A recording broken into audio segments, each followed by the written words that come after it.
Suffering from anxiety, pain, aching muscles, and poor circulation? A simple bath can fix this.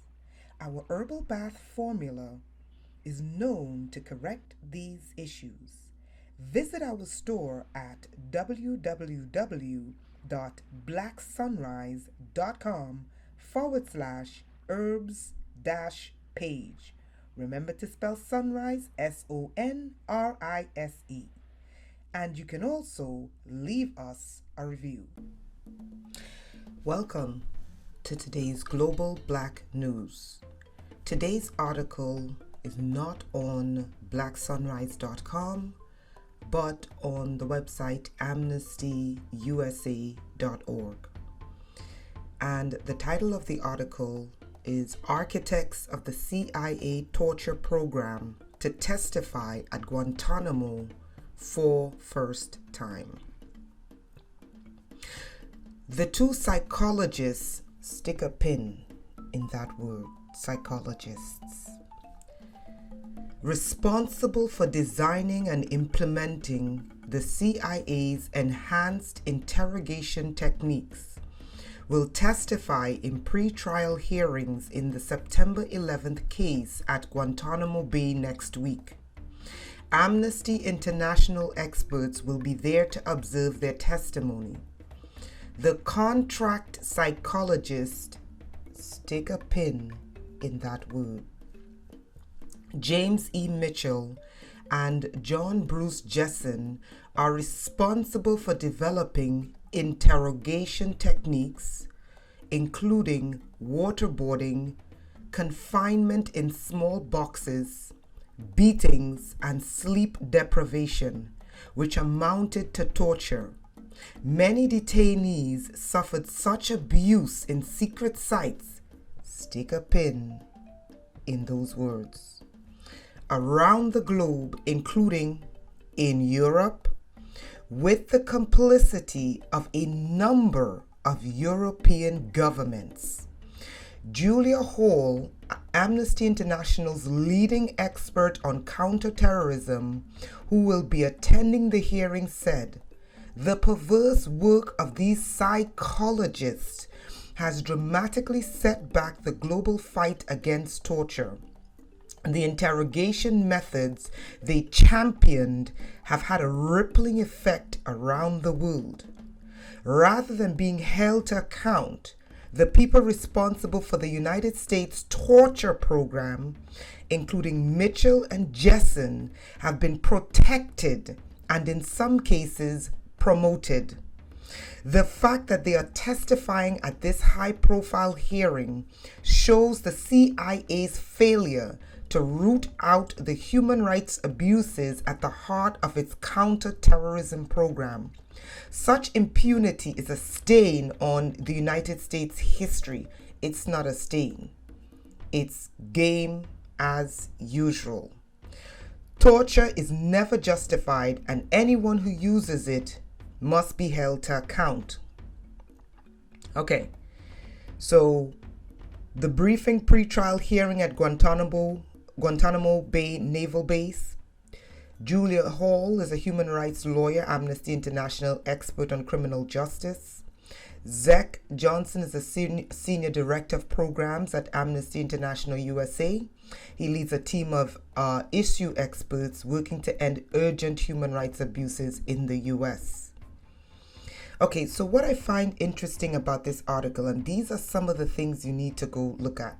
The reason why I said stick a pin in the word psychologist is you got to go study the history of psychology, and especially psychiatry, and how it was created. Psychiatry in particular was created on human experimentation. The average person doesn't know that. Not only in particular, when we speak about human experimentation, it was drug experimentation, electroshock, torture, and many other ways in which they used torture mechanisms to develop psychiatry. And Dr. I believe it's Ewing Cameron in Canada, go look him up. Ewing Cameron He was a notorious CIA doctor, and he was responsible for curing people who were mentally ill. And when you look at the techniques that he used, I find it ironic that the techniques that Dr. Ewan Cameron, that demon, that he used parallel the same torture techniques that these psychologists used in the CIA Guantanamo Bay torture program. That includes waterboarding, confinement in small boxes, beatings, and sleep deprivation. But Ewan Cameron went on further to use electroshock, cutting open people's brains and putting electrodes in their brains to stimulate their brains, lobotomies, okay, and different forms of torture through the eyes he also used as well. But his mode of torture, which he called healing, was basically electronic. And that electronic torture, I believe that the psychiatrist was Ewan Cameron. I think it's Cameron. And his mode of torture was prevalently electroshock. Now that electroshock torture campaign in Canada, where the victims actually sued to get justice for what he did. But what's interesting is that they claimed that that torture program that was funded by the CIA for the Canadian doctor was not declassified, but was stopped. And in fact, it never stopped.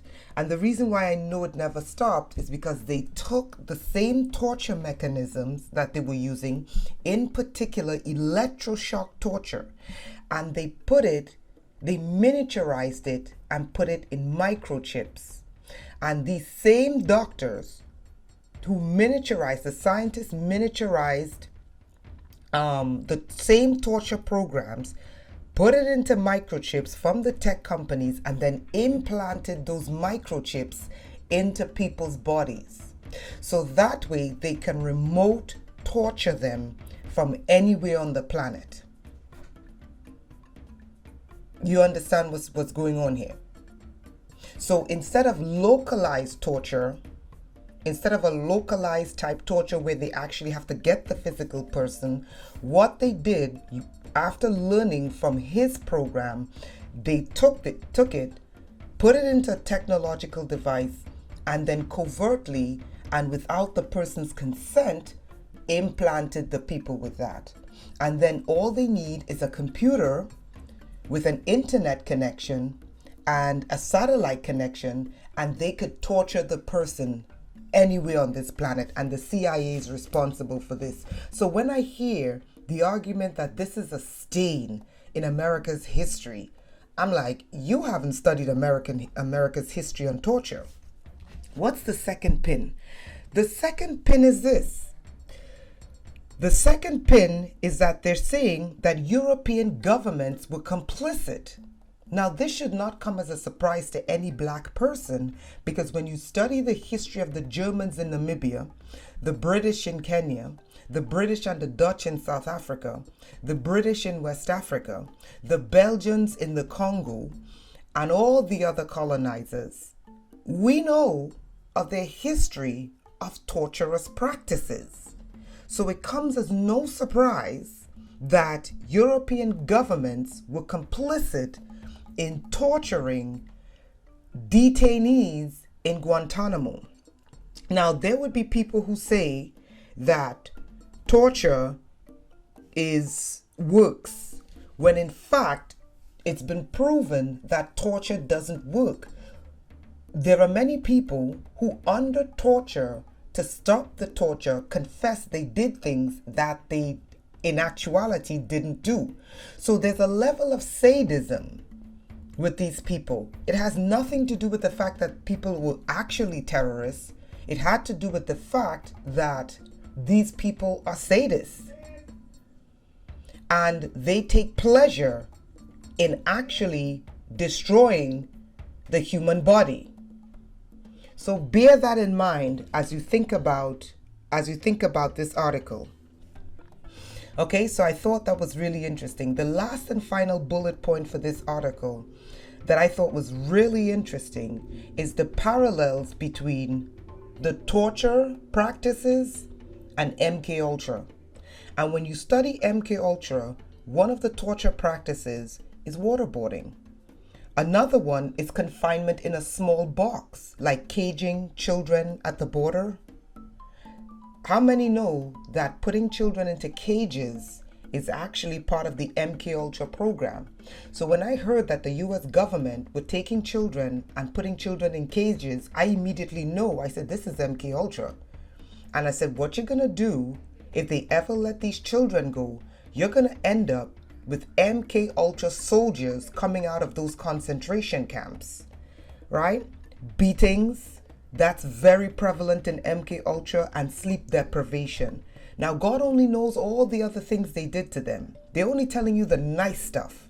We know the rapes, okay? Subjecting them to watch depraved, filthy, disgusting visuals. Also using them in black budget programs and testing them in underground black budget programs. Not only that, cutting up their body parts and stitching it to animals. They're not even getting into the real stuff they do at these camps. All right, so please bear this in mind as you read the article. Thank you for joining me on Black Sunrise, and we hope you have a great